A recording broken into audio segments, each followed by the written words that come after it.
अष्ट सिद्धि नव निधि के दाता, असबर दीन जानकी माता। अर्थात हनुमान जी की भक्ति से व्यक्ति के जीवन में 8 प्रकार की सिद्धियां और 9 प्रकार की निधियां प्राप्त होती हैं। इन चौपाइयों का प्रतीक मनुष्य के जीवन में महत्वपूर्ण योगदान देता है। कहा जाता है कि हनुमान जी की ये 9 निधियां उन्हें माता सीता ने वरदान स्वरूप दी थी। तो जानते हैं कौन सी थी ये 9 निधियां। पहली निधि है रत्न ग्रीत। ग्रीत का मतलब होता है मुकुट। हनुमान जी का ये अद्भुत मुकुट बहुमूल्य रत्नों से जड़ा हुआ है। इसके समान मूल्यवान मुकुट संसार में किसी के पास भी नहीं है। दूसरी खास निधि है केयूर। ये एक ऐसा आभूषण होता है जो पुरुष अपनी बाहों में पहनते हैं। इसे भुजबंद भी कहा जाता है या फिर बाहुबंद भी कहते हैं। ये केवल आभूषण ही नहीं बल्कि युद्ध के दौरान महाबली हनुमान जी की रक्षा भी करता है। तीसरी खास निधि है नुपुर। ये पैरों में पहने जाने वाले आभूषण होते हैं। बजरंगबली के इन नुपुरों से निकलने वाली कंपन से उनके शत्रु युद्ध भूमि में नेत्रहीन हो जाते थे। चौथी निधि है चक्र।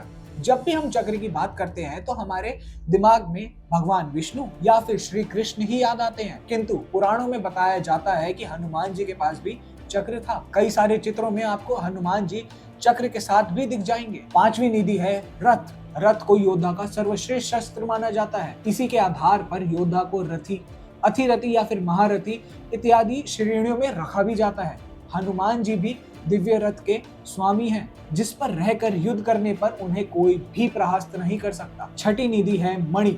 हनुमान जी को संसार के सबसे बहुमूल्य मणियों का स्वामी माना जाता है और हनुमान जी के पास कितनी मणियां हैं इसके बारे में कोई भी नहीं जानता। सातवीं निधि है भार्या। वैसे तो हनुमान जी को बाल ब्रह्मचारी माना जाता है, किंतु पुराणों में हनुमान जी की पत्नी, कथित पत्नी सूर्योचना का वर्णन आता है। सूर्योचना सूर्य नारायण जी की बेटी थी और सूर्यदेव से शिक्षा प्राप्त की, लेकिन कुछ ऐसी शिक्षा थी जो केवल गृहस्थ व्यक्ति को ही दी जा सकती। जब सूर्यदेव ने हनुमान जी को उनके ब्रह्मचार्य के कारण विद्याओं को प्रदान करने से मना कर दिया था, तब हनुमान जी को विवाह करना पड़ा था ताकि वो सूर्यदेव से पूर्ण शिक्षा प्राप्त कर सकें। आठवीं निधि है गज। हनुमान जी की गज की निधि को उनके बल के रूप में देखा जाता है। हनुमान जी के अंदर अनेकों संख्यों हाथियों का बल है और उनका बल ही उनकी निधि है। उस निधि से संसार में कोई और अधिक या फिर उनसे ज्यादा संपन्न नहीं है। आखिरी और 9वीं निधि है पद्म। इस निधि के लक्षणों में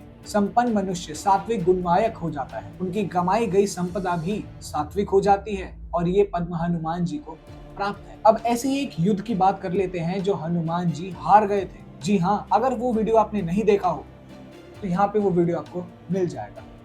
जय श्री राम।